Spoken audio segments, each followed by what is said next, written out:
what do you think about what the Conservatives have been doing recently, which is advocating and actually doing open primaries and open caucuses, because they claim that that is effectively eliminating the safe seats?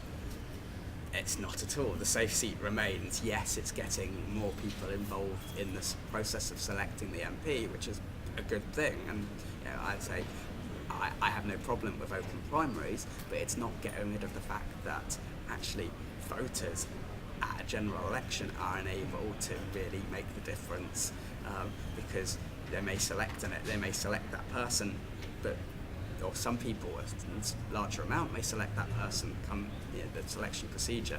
But when everyone of all the media focus gets to choose which candidate to be elected to be our MP, you're still getting a safe seat. So it's a small step, it's an improvement, but it's not getting rid of it. And that's the problem with a lot of the Conservatives are doing, is they're making statements that seem to be addressing the issue, but actually don't. So the whole idea of cutting the number of MPs and suddenly that's getting a better system is wrong. Is the whole idea of just equalising the number of constituents in a constituency, so that everyone, all constituencies are the same size, again, does not get rid of the problem of wasted votes, of votes not counting, and of this huge problem of safe seats and unaccountable MPs. It's just sort of tinkering at the edges. That's why you really need electoral reform.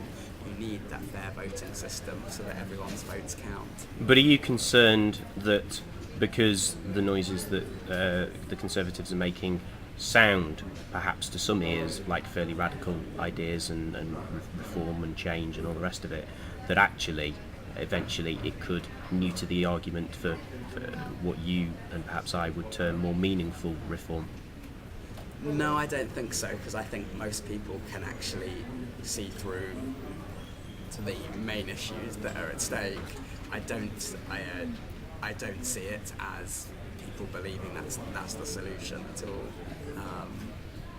And I think that's sort of my job and all supporters' jobs, to keep on pushing the angle that actually those changes that are proposed are not the ones that we really need to make a difference. If you want real change, that's actually tackling the way our voting system works, not just a few mathematical changes. Okay, the Electoral Reform Society has been around since 1884, so I guess you could say electoral reformers are nothing if not patient. Do you think that we will see electoral reform and a proportional system for the House of Commons within, say, the next 10 years? I'm not patient. I definitely am not patient. I want reform now. That's what I'm working for, and that's what I'm encouraging everyone else to kind of go out and push this. And we have a moment, much more than we've had for a decade or more.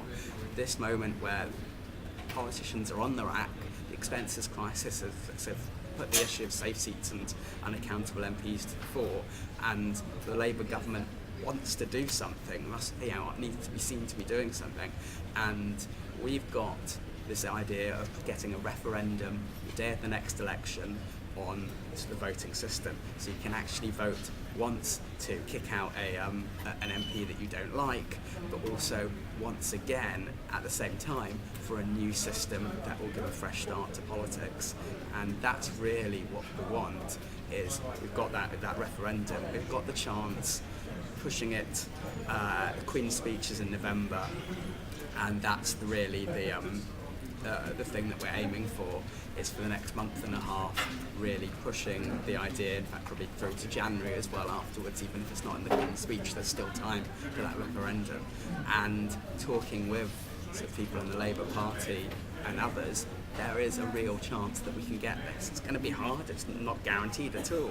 Still got to do a long stretch of both the political lobbying but also the grassroots mobilisation on the ground, and getting our supporters handing out leaflets, going and delivering things, and pestering their MPs about this. But we actually have a moment that we can do it, and if we don't get it done this moment, for this election, then I can see us still being able to push it for, I say, the next election or the one after that, where Labour and the Liberal Democrats together are committed towards a real PR